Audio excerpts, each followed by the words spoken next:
Porque todos los seres tenemos derecho a sanar, pero nadie dijo que es fácil. Tejidos de conciencia, con Marianne de Yaca, terapeuta sanadora, creadora del sistema holístico Tejido Eónico de Sanación.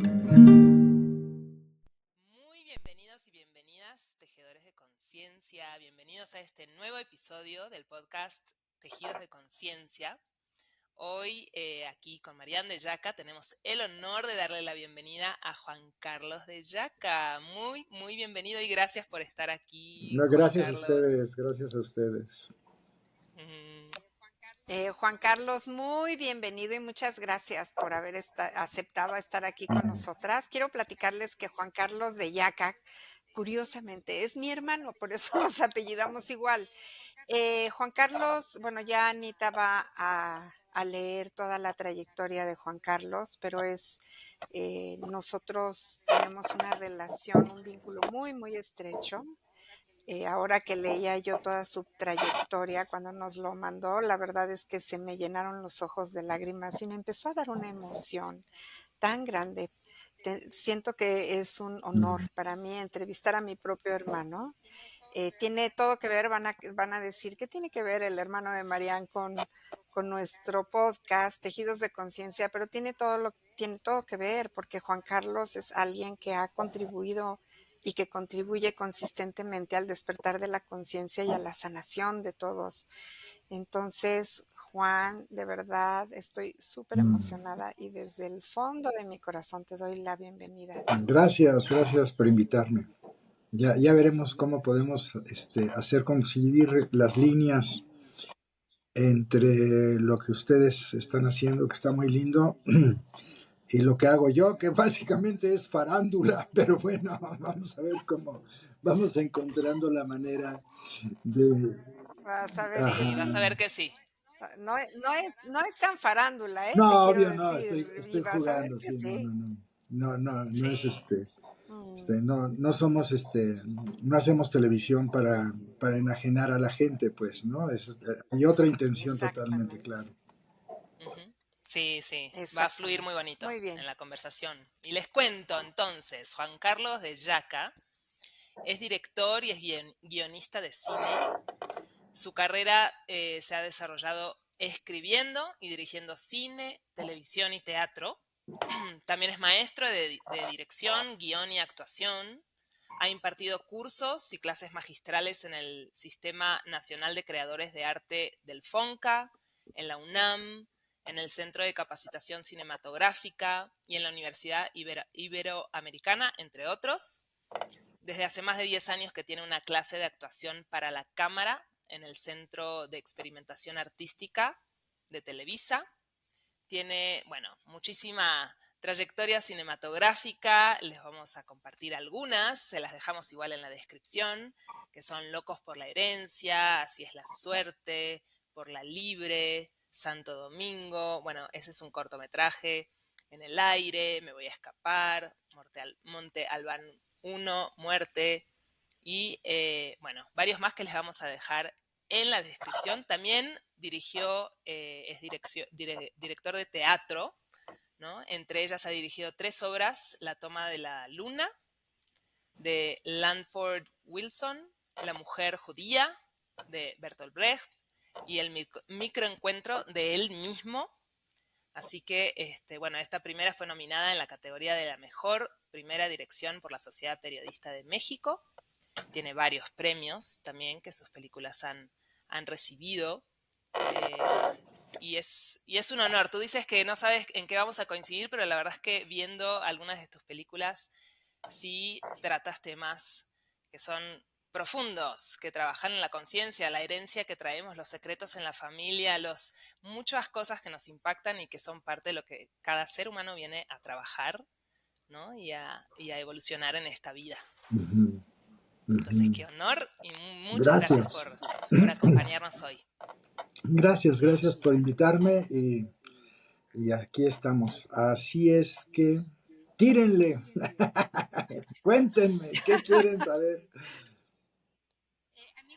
Amigos, me gustaría mucho que nos compartieras cuál ha sido tu intención de hacer cine de la manera como haces el cine. tu intención de escribir, de la manera como escribes, porque tú puedes tener como una capacidad creativa extraordinaria y la gente que está inclinada al cine, ¿no? Que estamos hablando ahorita del cine, puede decir es que yo quiero hacer cine, pero hay tantos tipos de películas, es tan diverso el género, no hay para tanto público y yo creo que el director tiene que tener una intención, que es la base, que es como que está alineado además con lo que él quiere ofrecer o con lo que él quiere dar a su público. Entonces, me gustaría muchísimo que tú nos compartieras el cine que haces, los proyectos que tienes, los guiones que has escrito. ¿Cuál ha sido tu fundamento, tu línea? ¿Qué es lo que tú, como que cuál ha sido tu compromiso? No es nada más de hacer cine, sino de hacer cine de la manera como tú has hecho el cine. Mm, ¿Quieres la versión larga o la más larga? o la larguísima. Mira, La que tú eh, quieras compartir. cuando a mí me atrapó el cine desde muy chiquito. Yo desde la secundaria iba yo al cine del teatro del CUT, del Centro Universitario de Teatro, que era un cineclub que tenían los fines de semana unos padres maristas. Eran maristas no sé dónde eran así como padres progresistas, jesuitas creo que eran. Padres progresistas que tenían, y veías ahí en CEU, al lado de CEU en Copilco, tenían un cine grande de butacas de plástico, muy ochenteras, setenteras, ochenteras, y eran como de 300 butacas, era un cine grande, y proyectaban, no sé cómo le hacían para conseguir Berman, para Visconti, Buñuel. Entonces yo me fui formando de todo este cine europeo, de este cine independiente norteamericano, de cierto cine mexicano, de cine de todos lados, que no era el cine que se veía en la cartelera comercial, generalmente, ¿no? Entonces me empezó a llamar muchísimo la atención el cine de Kurosawa.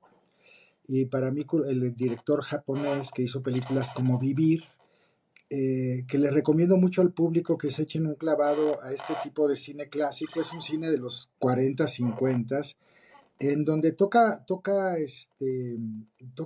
temáticas muy, muy humanas y muy fuertes, ¿no? Entonces, por ejemplo, les voy a contar rapidísimamente la anécdota de una de sus películas que se llama Vivir, y es la de un viejo que está esperando al médico y está oyendo a dos pacientes que acaban de salir del médico, uno de ellos, y le dice, oye, pues me dijo el doctor que me iba a pasar esto, o que tenía esto, o que no me preocupara, o que no sé qué, pero en el fondo, pero yo sé que tengo cáncer.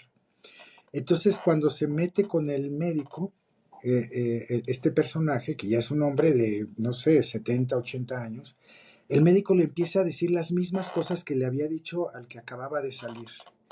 Y entonces él se da cuenta que está enfermo y que tiene cáncer y que le queda poco de vida. Y entonces él, en sus últimos días, decide hacer dos cosas. Enamorarse platónicamente de una chica que lo atiende en una lonchería de Tokio y derribar la burocracia estatal para construir un parque en un predio que estaba abandonado. Entonces, tú ves como los últimos momentos de su vida, él está aferrado en que ese terreno que está baldío y que no sirve de nada se convierte en un parque. Y toda la película habla de todo ese proceso de despedirse de la vida y de dejar algo. Entonces, yo vi eso en segundo, tercero de secundaria. Es una película larga. Y pues quise saber por qué me gustó, porque blanco y negro, o sea, en japonés, ¿no? Pues leyendo subtítulos y yo de todas maneras me cautivé con la historia, me pareció súper conmovedora. Y entonces me pareció que tocaba temas. Y ahí, conociendo el cine de Kurosawa, que también por otro lado tenía películas muy divertidas, Los Siete Samuráis muchas películas muy interesantes, divertidas y tal. Rashomon, que ganó Cannes en su momento, en fin. Yo me di cuenta con él de que había una persona que era el director y que era realmente el autor de una película. Yo no tenía esa conciencia, pues estaba muy joven. Me di cuenta que era el director, ¿no? Entonces esa para mí fue una gran influencia. Luego, por otro lado, otra gran influencia fue Calvino, Italo Calvino, el escritor italiano, sobre todo de un libro que yo leí que se llama Seis tesis para el próximo milenio, que es un libro de ensayos. Eso ya fue siendo estudiante de cine en la escuela de cine, y en donde él habla de la ligereza y de la densidad. Y entonces empieza a hablar de poesía del siglo XVI y poesía italiana, ¿no? Del siglo XVI, y da ejemplos y tal. Y claro, obviamente todos los ejemplos de poesía del siglo XVI, yo nunca la había leído, no tenía ni idea, pero el punto de Calvino era hacer un ensayo a favor de la ligereza, porque él decía que la profundidad estaba asociada con lo denso, lo dramático, lo rudo, ¿no? Lo trágico, y que la ligereza estaba asociada con la comedia y por lo tanto con lo superficial, con lo anodino, lo pasajero.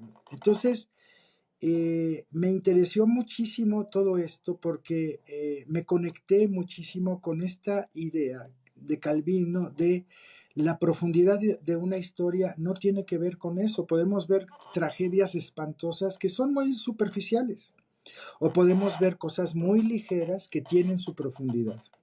Y yo desde entonces me planteé hacer mi carrera desde un punto de vista, por un lado, muy complicado, porque es tratar de hacerlo, la imagen sería como en el yoga, tratar ¿sabes? Entre más ligero, más que así, estirar. Cuando tú haces yoga y tienes que bajar, ¿no? Y tienes que tocarte los dedos de los pies agachándote, la imagen es sube la cadera, ¿no? Entonces es chistoso porque uno tiene que bajar para tocar los pies, pero tienes que subir la cadera para llegar más abajo. Entonces parece una contradicción porque te aleja para querer acercarte abajo, ¿no? Entonces, de la misma manera, yo empecé a encontrar que la ligereza era un camino que a mí me interesaba muchísimo experimentar. Entonces, más ligero y más profundo, cada vez, ¿me entienden? Más ligero y más profundo. Entonces, es un poco la narrativa de la sutileza, lo que me he planteado hacer con mi carrera. Entonces, no hay en mis películas no hay melodramas, no hay una cosa así desgarrada y tal, porque yo siento que ya en el mundo hay muchísima tristeza y muchísima depresión y yo no quiero que mi trabajo contribuya a la tristeza y a la depresión del público. Yo quiero que mi trabajo sea esperanzador. Entonces, Calvino fue otra gran influencia que leí en un momento clave de mi vida cuando estaba escribiendo mi primer película que se llama En el aire. Y la última influencia fue una entrevista que leí con Marcel Marceau, el mimo. ¿Se acuerdan de este mimo que murió hace, no sé, a principios de siglo, gran mimo francés? Y él, en una entrevista que yo le leí, dijo: el arte debe de trabajar por la conciencia y la esperanza. Y cuando yo leí eso, yo dije, yo quiero hacer eso. Yo me quiero sumar a eso de una u otra manera, ¿no? Entonces, me parece que así ha sido. Soy enemigo de la solemnidad. Soy enemigo de, ¿no? Mira, lo que te estoy contando es muy importante. Es muy serio. ¿Me entiendes? O sea, absolutamente no voy en contra voy absolutamente en contra de eso, de todo lo que suene a solemne, y prefiero la irreverencia como camino y el humor y el realmente tratar de poner al espectador en un punto en donde él se vaya cuestionando sus propios valores y los propios valores de la sociedad y los propios valores en los que hemos sido educados, que en muchos sentidos nos alejan de nosotros mismos y nos vuelven una maquinaria, un engranaje más de una maquinaria que sirve para consumir y producir, y consumir y producir, y consumir y producir. Entonces, por ahí va un poco. No sé si eso responde la pregunta o derivé en otras cosas, pero un poco por ahí va la idea. Ujú. Sí, cómo no, muchas gracias. De hecho, con esta última frase que has dicho de consumir y producir, me llegó la imagen de la película de Charles Chaplin, Tiempos Modernos, ¿no? En donde ves justamente eso, esta crítica a la sociedad occidental basada en producir, generar resultados, consumir. Y ya desde entonces, ¿no? Desde entonces tenemos un cine mudo con una enorme conciencia, Claro. y que tú has tomado ese hilo, ¿no? Se ve como que tú has tomado este hilo es a través del arte generar este arte que es el cine, pero generar conciencia y esperanzador, que eso me parece súper lindo, sobre todo en esta época en la que la mayor parte de lo que podemos ver, a mí me sorprende muchísimo de manera muy personal que tú ves ahora la cartelera, lo que hay en los cines o la oferta de tantas películas en las plataformas que hay actualmente, y es increíble la cantidad de contenido que hay, que es superficial, que es Ujú. violentísimo, como si la gente, además que yo digo, bueno, pero ¿qué pasa, no? ¿Qué pasa? ¿Por qué todo tiene que ser tan violento, tan Porque vende. superficial, no? Entonces se va a los extremos. Claro, y la pregunta es, ¿qué nos pasa a nosotros, los seres humanos? Que eso es lo que consumimos, hablando de que consumimos, ¿no? ¿Qué nos pasa? ¿En dónde está nuestra conciencia? Que eso consumimos. Y cada vez hay menos producción y menos incentivos al cine de arte o al cine de conciencia. Pues yo también vengo de esta generación en la que, por supuesto, pasábamos todos los sábados en el CUT viendo las películas y luego los ciclos de cine, ¿no? Porque había también la Sociedad Psicoanalítica hacía todo su ciclo de cine en el CUT, o había como muchísimas proyecciones y un gran incentivo y una gran admiración al cine de ¿Cómo autor. no? Entonces, estamos hablando, fíjate, estás hablando de Visconti o estás hablando de todos los grandes cineastas que ha habido de Kurosawa, bueno, que es extraordinario, ¿no? Pero así como él hay mucho y se ha ido perdiendo el cine de autor cada vez más. Cada vez más tenemos una tendencia al cine y a las producciones que están vinculadas no con la esperanza, ni con las cuestiones profundas del ser humano, ¿no? Entonces, yo recuerdo que alguna vez te escuché decir que tú eras sanador a través del cine. Bueno, a lo mejor esto fue en una Entonces, me plática gusta. muy íntima que no diría públicamente bajo ningún concepto, porque me parece muy, digamos, hay una intención, a lo mejor más bien es una expresión de un deseo que una cosa en la práctica. Es un camino que sigo recorriendo, ¿me entiendes? O sea, hay una intención, sí, sí hay una intención de indagar dentro del ser humano y sus contradicciones, ¿no? Pero mira, decías varias cosas que me interesan. Voy a hacer pequeños paréntesis de lo que acabas de decir. Por ejemplo, hablando de ligereza y de profundidad, tú mencionabas a Chaplin, es muy ligero, ¿no? Te da risa que el tipo está en una cadena, lo que diría Marx, ¿no? Una cadena enajenada de trabajo, trabajando en una fábrica como loco y de pronto está a punto de ser jalado por un engranaje de la máquina que se lo va y se lo acaba comiendo y va entrando, o sea, en términos simbólicos, es muy fuerte porque, pues sí, el sistema se lo traga, literalmente, visualmente se lo traga. O ver a Chaplin que está en un edificio derruido y abandonado y está con un fogón y una olla así cocinando algo, ¿no? Y está ebulliendo agua y él está así con un palo, ¿no? Moviendo el guisado que está haciendo y luego lo levanta con el palo y te das cuenta que es su zapato, o sea, se va a comer su zapato. Ujú. Entonces, el público se ríe porque, claro, es lo inesperado, pero en el fondo es profundamente dramático. Es profundamente dramático y socialmente súper crítico. Y sin embargo, no deja de ser ligero. Entonces, ese Exacto. es un poco esta idea. Luego, hablando de los contenidos que son enajenantes, está muy violenta esa situación ahora porque pasan dos cosas. Los ejecutivos en general de plataformas o de empresas, lo que necesitan antes que nada es conservar sus trabajos y para eso tienen que vender. y lo que más vende es lo que es más obvio, lo que es más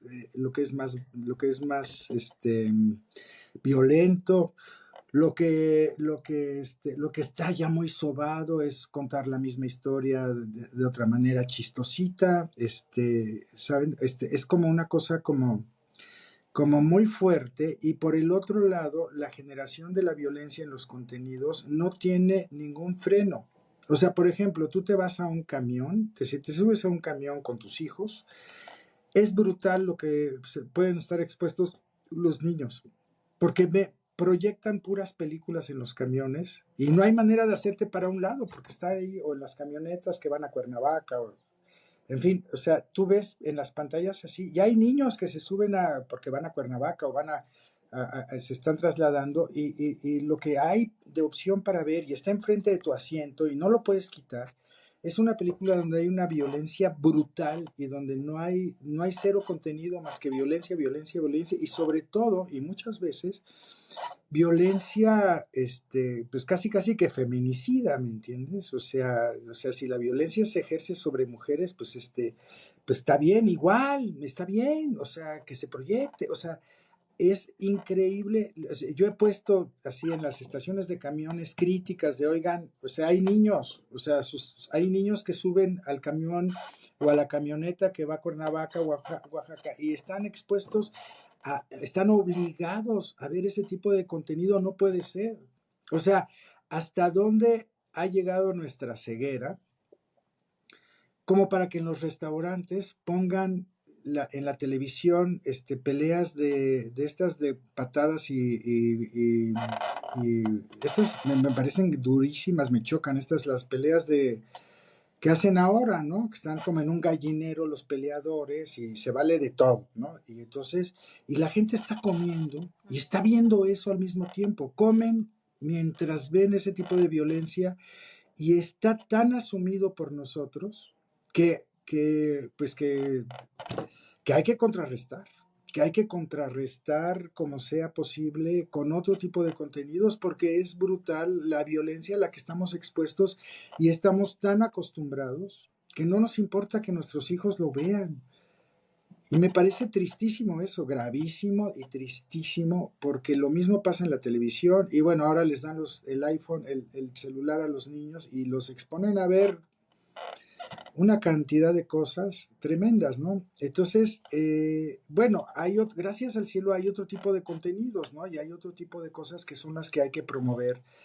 Y ese es el trabajo de nosotros. Y por cierto, voy a hacer un comercial, ahorita que estamos hablando de ese tipo de contenidos, para invitarlas a ustedes y al público a que vean una obra que se llama La Fábula del Todo.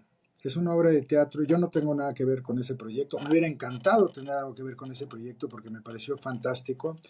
Está en el Teatro Helénico y no conozco a nadie de los que hicieron esa obra, y sin embargo me parece una cosa hermosísima, que de veras tienen que ver, que pueden ver chavitos de secundaria, preparatoria y adultos. Y es ligera, por cierto, y es muy profunda. O sea, hablan de ciencia, hablan de física cuántica, hablan de la energía, hablan de miles de cosas, y terminan poniendo, bueno, no voy a decir cómo terminan poniendo al público, pero es increíble lo que se hace en esa obra, es profundamente conmovedora, de veras se los recomiendo muchísimo. Se llama La Fábula del Todo. Yo salí a felicitar muchísimo al director, que no lo conocía. Está muy linda la obra. Está en el Teatro Helénico, al sur de la ciudad, en San Ángel. Le deben de quedar 6 semanas, los fines de semana. Si dicen, Te van a dar una comisión, exacto, si Juan. Muy dicen que bien la les envío, recomendación. si les dicen que les envío yo, no les van a dar descuento, pero vayan. No. Está bueno recibir buenas recomendaciones de teatro, como dices. A mí eso es algo que me ha encantado de las películas que he visto tuyo, de cómo combinas la ligereza con la profundidad, ¿no? Porque son Mm, temas profundos. Y te quería preguntar qué tanto para ti es un proceso interno dirigir una película. Si hay alguna película en particular que dices a mí, me atravesó dirigir esto, me tocó, me movió cosas en mi propia vida, o yo pude expresar cosas que he trabajado o sanado en mí, eh, y que por eso te hayas conectado tanto con esa película. Pues mira, con todas son una pequeña radiografía de ciertas partes de mi persona.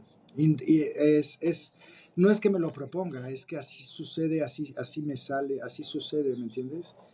Todas tienen que ver. En el aire es una película que se puede ver en YouTube. Es mi ópera prima, ya está viejita la película. La copia está mala y no está en plataformas ni porque tiene un problema de derechos de música. La película, ¿esa la pudiste ver? ¿La pudieron ver? Sí. Ah, En el aire es una película que me toca mucho desde el punto de vista de un personaje que comete el mismo error varias veces, ¿no? Que se topa con la misma piedra una y otra vez y es un reflejo de la generación hippie, que no es la mía, que son, digamos, los hermanos mayores de mi generación, o los tíos, digamos, sería más relacionado con mis tíos, y sin embargo tiene que ver con esta idea del personaje que reflexiona sobre su propia vida y su imposibilidad de encontrar el amor por estar todo el tiempo pensando que puede haber algo mejor detrás de la esquina, ¿no? Entonces es un locutor de radio que transmite música hippie y por eso no se puede exhibir comercialmente porque los derechos tuvimos problemas porque transmite Jimi Hendrix en su estación de radio, transmite Joe Cocker y puros estrellas del rock de esa época y a la hora de la hora no tuvimos los derechos y la película entonces se puede ver en YouTube gratis con una mala copia, pero esa película tiene que ver con mi inercia a estar estancado, con la natural inercia a estar estancado y poder pisar mi misma piedra, toparme con la misma piedra, ¿no? Entonces esa película, Y sabes algo, ahora que la veía, está muy alineada con lo que estamos trabajando en esta luna llena.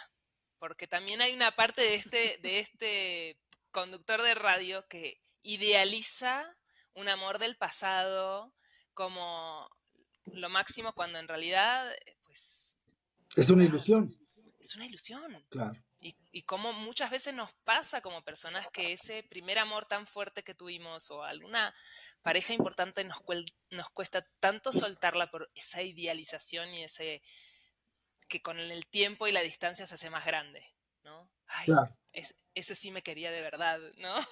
claro, claro. ¿Por qué Es un poco la idea del primer amor y de las primeras al mismo tiempo es de los primeros enamoramientos, ¿no? El primer enamoramiento romántico, que tiene que ver también con el primer enamoramiento ideológico, una nueva sociedad más justa, porque el personaje se vuelve hippie, ¿no? Y está buscando otros caminos para relacionarse con su entorno, ¿no? Que son más comunitarios y diferentes, cometiendo los errores que pueda haberse cometido, pero, ¿sabes? Es como que tiene que ver con esa nostalgia de los primeros amores, no nada más los románticos, el de la vida puede ser de otra manera, ¿no? Entonces, en ese sentido, esa película tiene una alta carga nostálgica, simbólica. Me tardé años escribiéndola y fue un proyecto que, pues es como mi hija primigenia, ¿no? Entonces, tiene esa cosa conmigo, ¿no? Este, luego cuando hice así es no, por la libre es una película que es la más popular que he hecho, es la que más se ha visto y todo. Esa la pueden ver ahora, está en Netflix. Por cierto que voy a presumir que según estaba en un altísimo lugar, aunque es una película que hice ya hace muchos años, ahora la pusieron en Netflix y estaba en tercer lugar de las más vistas de la semana o del mes, no sé, en Netflix. O sea que realmente es una película que tuvo mucho rapport con el público. Es una comedia, no comedia, en donde se habla de las generaciones, ¿no? De los secretos de familia y las cosas que no pueden ser dichas y de los hijos que no se llevan bien con los padres y a su vez de los padres que no se llevan bien con sus padres. Entonces, a mí me interesaba hablar de esta bronca generacional que existe, ¿no? O sea, los padres que tienen una mala relación con su padre están prácticamente condenados a tener una mala relación con sus hijos, ¿no? Y entonces es un camino que se reproduce así. Sin embargo, los abuelos sí pueden establecer vínculos afectivos con los nietos. como es el caso de la película, ¿no? Entonces, se hablaba mucho de eso, ¿no? Yo en alguna entrevista dije que no había familia que no tuviera secretos, que en ningún lugar del mundo había una familia que no tuviera secretos. Y varios de mis tíos se super sacaron de onda porque, ¿no? Porque yo decía, empezando por mi familia, ¿no? Y entonces ellos que se sentían muy aludidos y dijeron, no, pero ¿qué le pasa, no? ¿Por qué dice esas cosas en la prensa y tal? Y pues sí, todos, no hay familia en donde no haya secretos. Entonces, esa película me conecta desde la idea de la división de los hijos con los padres, ¿no? Entonces también está mostrando una parte de mí y de la añoranza de un padre que aunque sea tu abuelo y no sea tu padre, pero es como tu padre, y la añoranza de una figura paterna, ¿no? Que cumple esas funciones aunque no realmente no le toca, ¿no? Y si piensas en Así es la suerte, que es una película que pueden ver en YouTube, se puede rentar en YouTube, creo que cuesta 30 pesos la renta. Así es la suerte es de un actor, es un actor que está montando una obra de teatro de Shakespeare, está montando Otelo, y se topa con la mala suerte. Y al mismo tiempo está teniendo muchos problemas con su familia y con su padre. Entonces, la suerte se le pega mientras él no encuentra la manera de relacionarse bien con su papá. Entonces, la asociación de la mala suerte con la mala relación con el padre es lo que sobre lo que va tejiendo la historia mientras este personaje está tratando de montar esta obra de Otelo, ¿no? Que es una historia de amor y de celos y de, pues es Shakespeare. Entonces, entonces esa también tiene su cosa, ¿no? Me conecta en ese sentido también otra vez con la figura del padre, que es una figura recurrente en lo que yo hago desde la que estaba en la escuela de cine.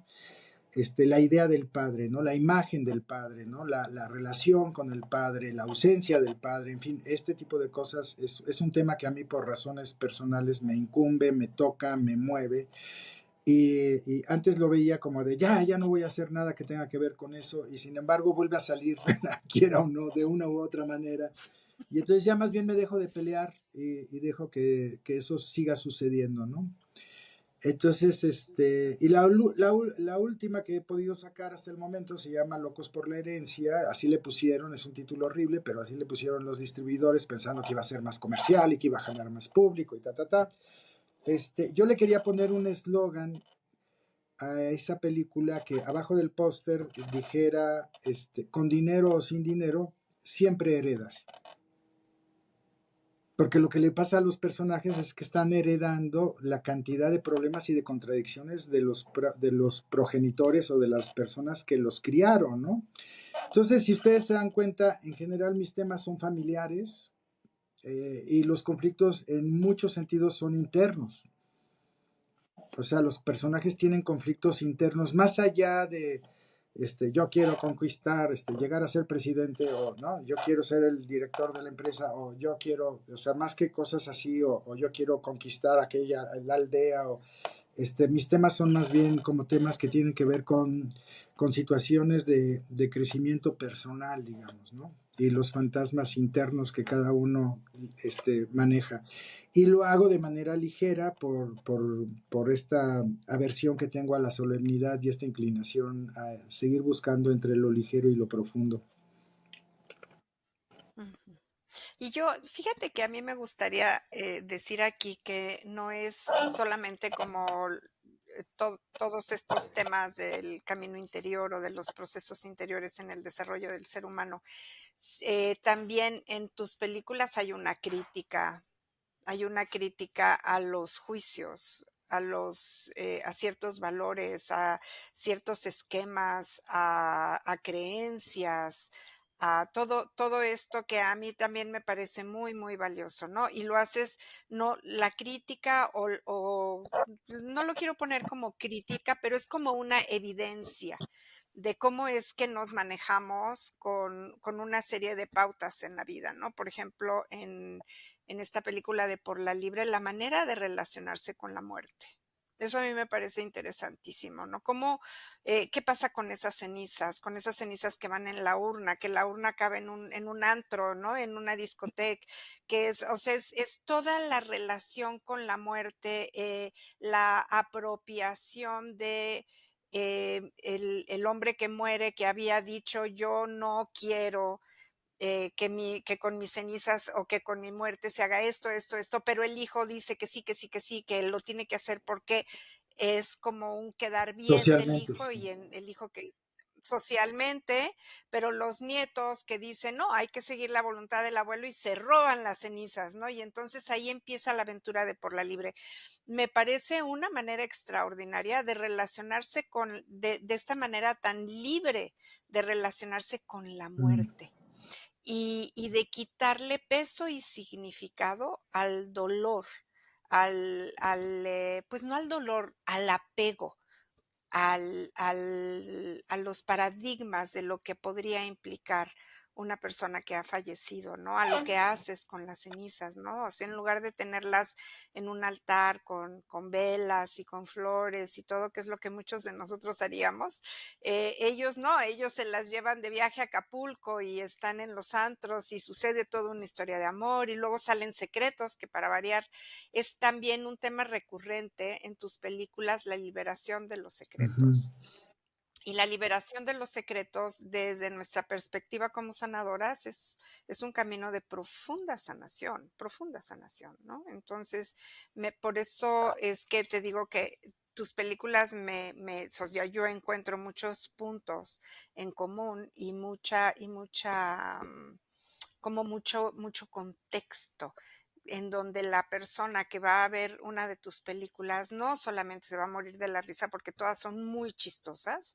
Entonces, no solamente hay eso, sino hay una identificación de los personajes, hay una toma de conciencia y también hay un cuestionamiento, cómo veo el mundo, cómo me enseñaron a ver al mundo y desde dónde estoy abordando yo mi propia vida. Y aquí con esta ruptura que haces tú de paradigmas, me gustaría que nos contaras un poquito de Por la Libre. Y no sé, Anita, si tú quisieras decir algo también de Por la Libre. No, no Por la Libre, esta de Locos por la Herencia, que me parece una película con un mal título, efectivamente, pero que te da fuerte a romper paradigmas, mitos, condicionamientos sociales, un fuerte querer eh, estar bien, ¿no? Todas las máscaras que nos ponemos ante la sociedad, los disfraces. Pero Anita, no sé si tú quisieras comentar algo de esta película también. Y luego que nos diga Juan. Sí, sí, sí. Bueno, para mí Por la Libre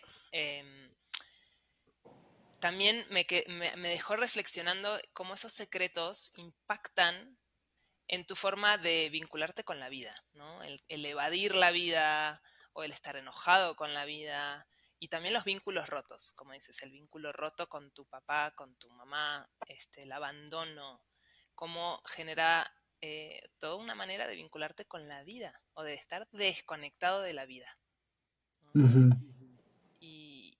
O conectarte desde el enojo, incluso con las personas con las que no necesitas estar enojado. Eh, y, y el Locos por Herencia también me pareció maravilloso cómo hay cosas que se normalizan en las familias, como dices, el cochinero, esa promiscuidad o las cosas que creemos que por no decirlas no permean todo el sistema, pero Exacto. tienen un impacto profundo en nuestra vida, Ujú, ujú. ¿no? Entonces sí, cuéntanos más sobre esas dos películas. Creo que hay mucho para profundizar. Bueno, en Locos por la Herencia hay una crítica a la doble moral.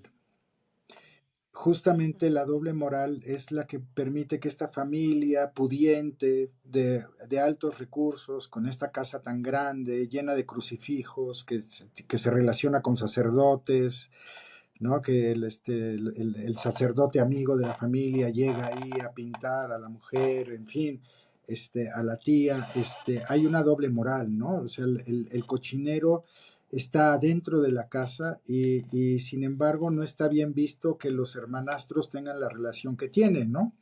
Entonces se trataba un poco de sacudir eso, ¿no? Por cierto que esa película la hice con un productor que justamente vivía en doble moral, por eso dio tanto el proyecto, porque era un hombre, un productor que tenía un crucifijo así colgado del cuello, así en unos pelos, así la camisa abierta y los pelos blancos así canosos y el crucifijo ahí, ¿no? En medio de todos estos pelos, y yo lo veía, decía que asomándose. había tenido no sé cuántas amantes en su época de fama de productor en los 70s, 80s, y ahora pues tenía que sacar este proyecto que había quedado huérfano de director y porque el director que lo iba a hacer se había muerto desafortunadamente, y me llegó de rebote el proyecto y yo no lo quería aceptar porque era un proyecto muy...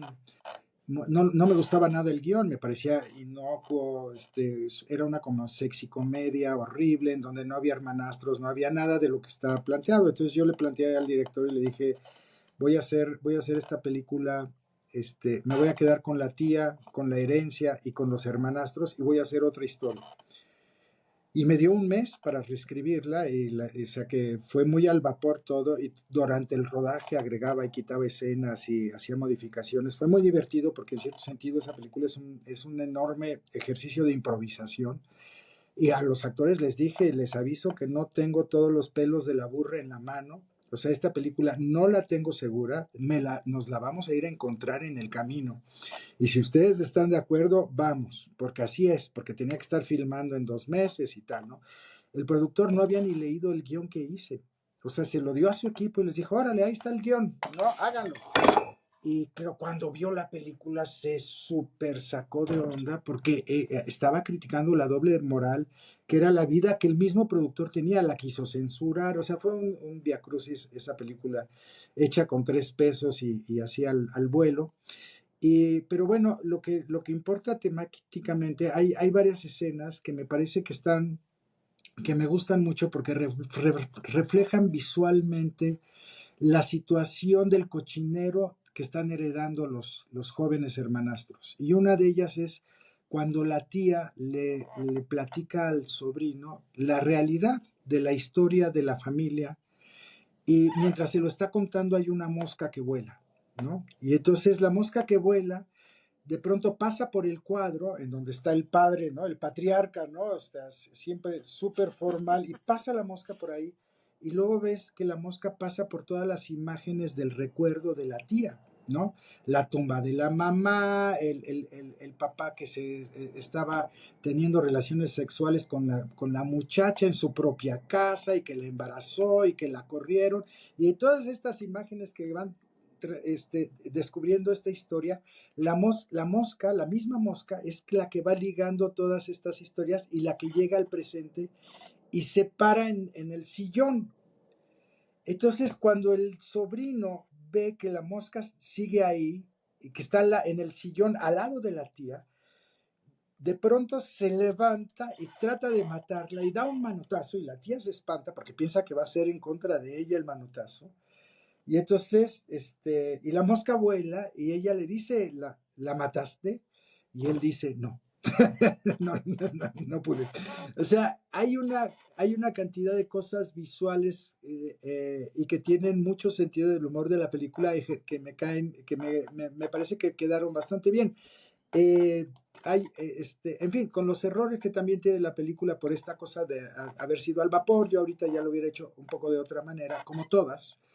Pero, sin embargo, esta idea que yo tenía de ponerle con dinero o sin dinero, siempre heredas, sucede así. Estamos heredando todo el tiempo las cosas buenas y las malas. No solo el dinero y la propiedad, si es que tenemos la suerte de que eso suceda y alguien nos deje dinero o propiedad.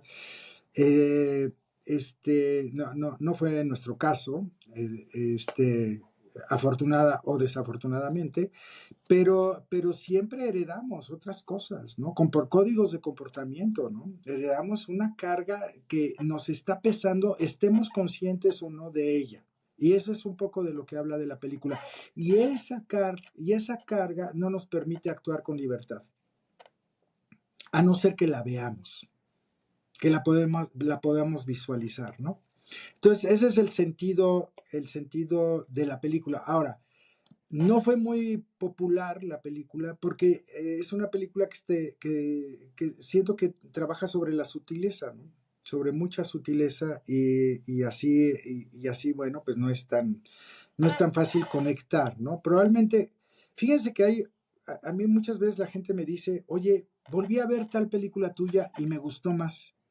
Y no sé si es halago o crítica, porque por un lado digo, ok, o sea, está bonito que vuelvan a ver tu trabajo y que le sigan encontrando otras cosas, eso es bonito, ¿no? Pero por otro lado, a lo mejor, pues hay tanta sutileza que a mucha gente se le va, ¿no? Es como es como, ¿no? O como por ejemplo en Así es la suerte, que es la película de este actor que está montando la obra de teatro y que tiene problemas con su padre. No todo el mundo puede conectar así de fácil porque es sutil, ¿no? Conectar la idea de que su mala suerte está asociada con su problema con el padre.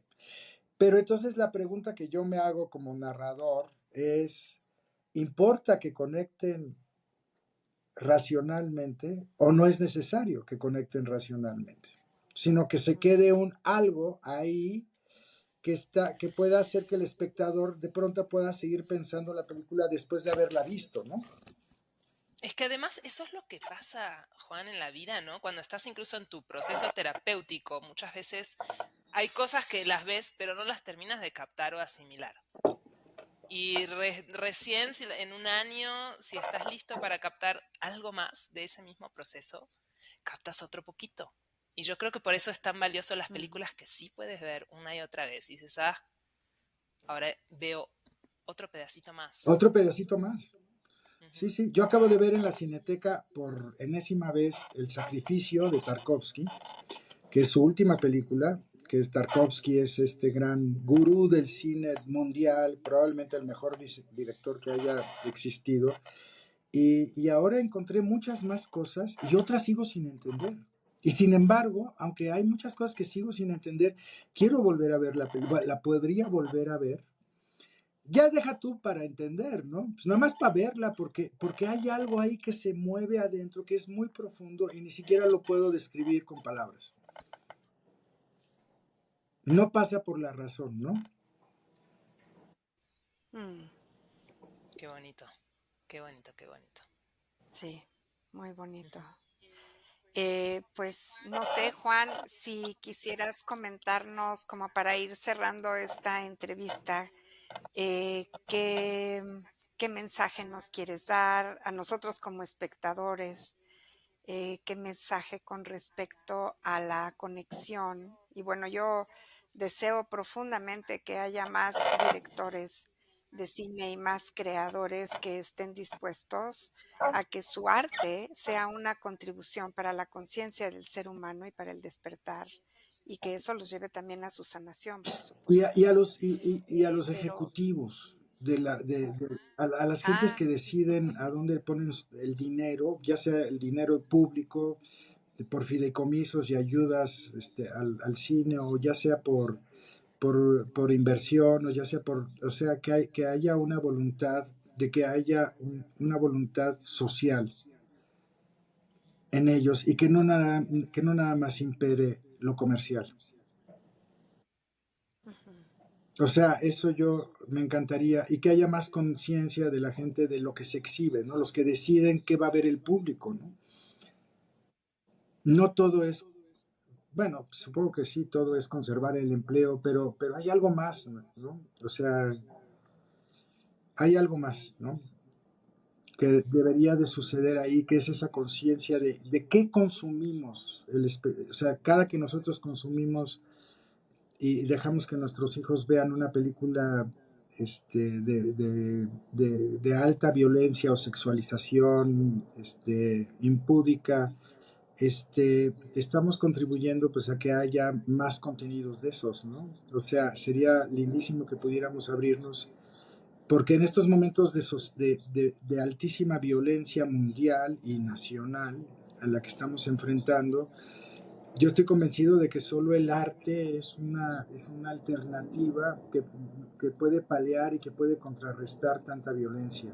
violencia física, violencia intelectual, violencia política, violencia psicológica, violencia sexualizada, violencia vía patriarcal, violencia vía lo que quieras, ¿no?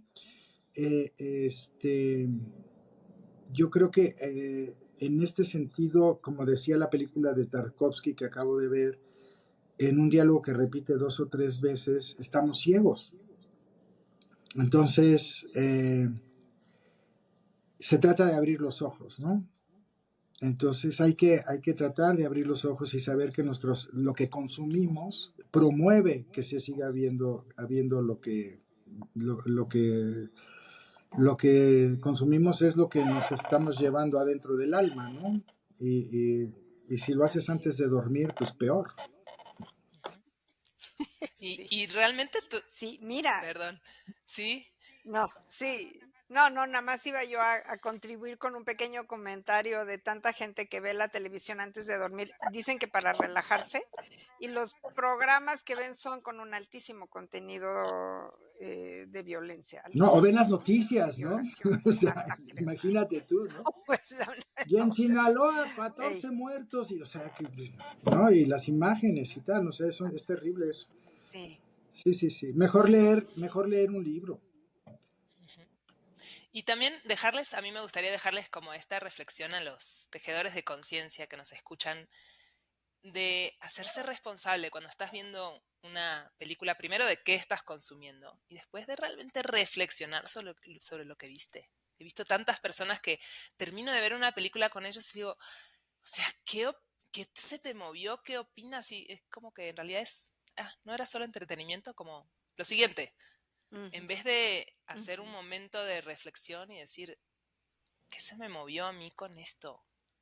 Es que ¿Qué? fíjate que eso es muy interesante porque la primera función que yo tengo como director, la número uno, es divertir.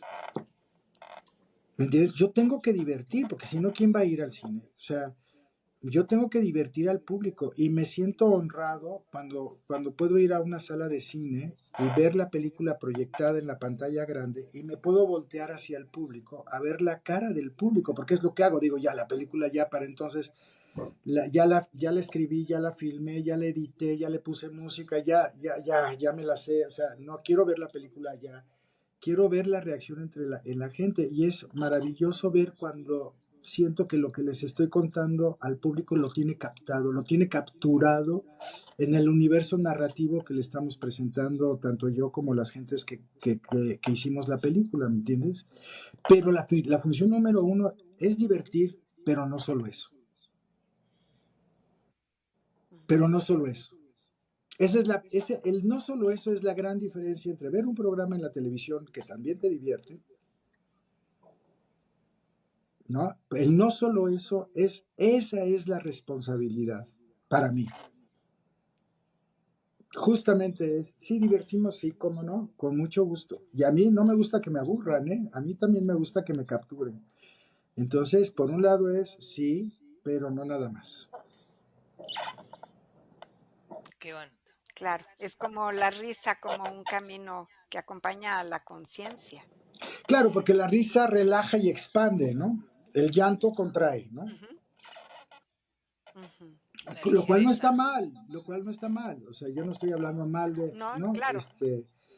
Pero sí, pero la ligereza y la sutileza, que era de lo que hablaba Italo Calvino, la sutileza, es lo que a mí más me gusta, pues, ¿no? Es sutil, es algo, este, no necesariamente es muy comercial, ¿sabes? Porque la gente quiere las cosas que son comedia, comedia, drama, drama, melodrama, melodrama, acción, acción, ¿no?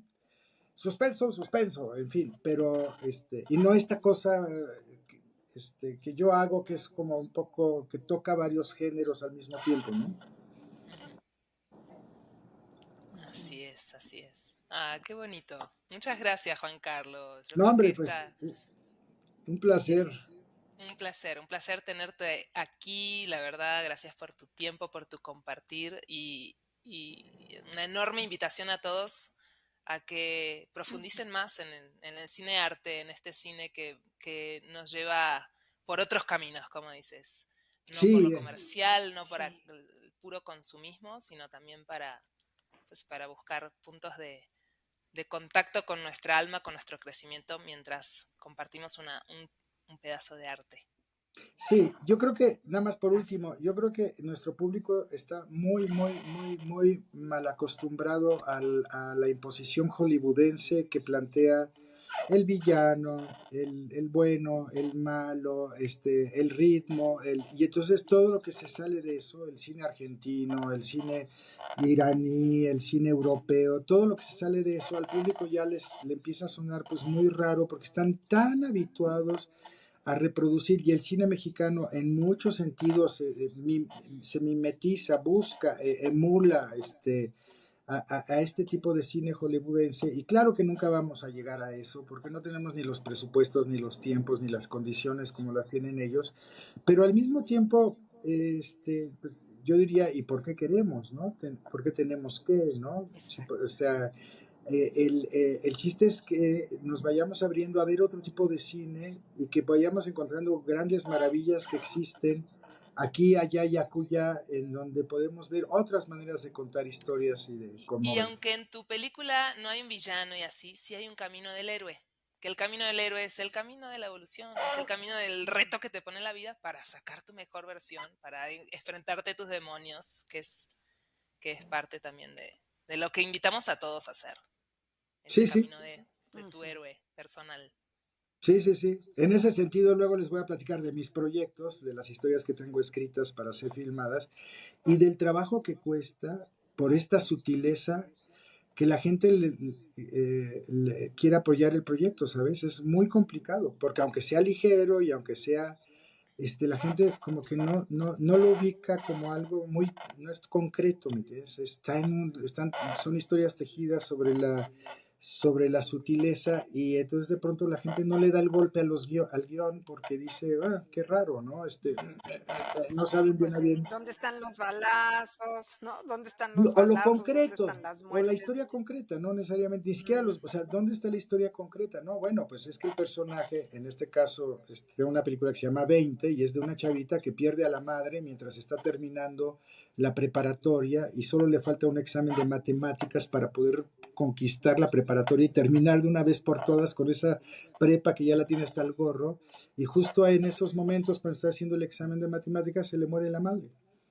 Entonces es una película que tiene que ver con el duelo y tiene que ver con la chava que tiene que reubicarse en su propia vida. Y entonces es difícil para los lectores entender el camino del héroe, pero que es subjetivo y que es absolutamente interior y que viaja por otros caminos, ¿no?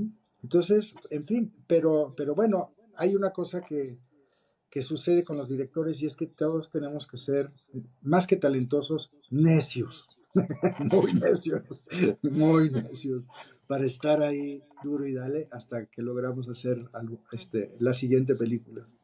Mm, Qué bien.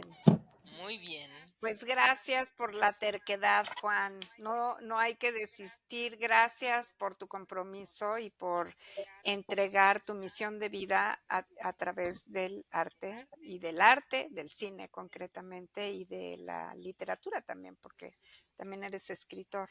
Así que muchas Gracias a gracias por tu ustedes, que compromiso. tengan Mm, mucho Mm. éxito con su podcast, y ya seguiré viendo los capítulos que me faltan. Ya vi varios y están bien padres. Ahora vamos a ver más, que ya vi que hay más. mm. Ujú. Gracias, un abrazo enorme. Gracias, Gracias gracias, a ustedes. gracias.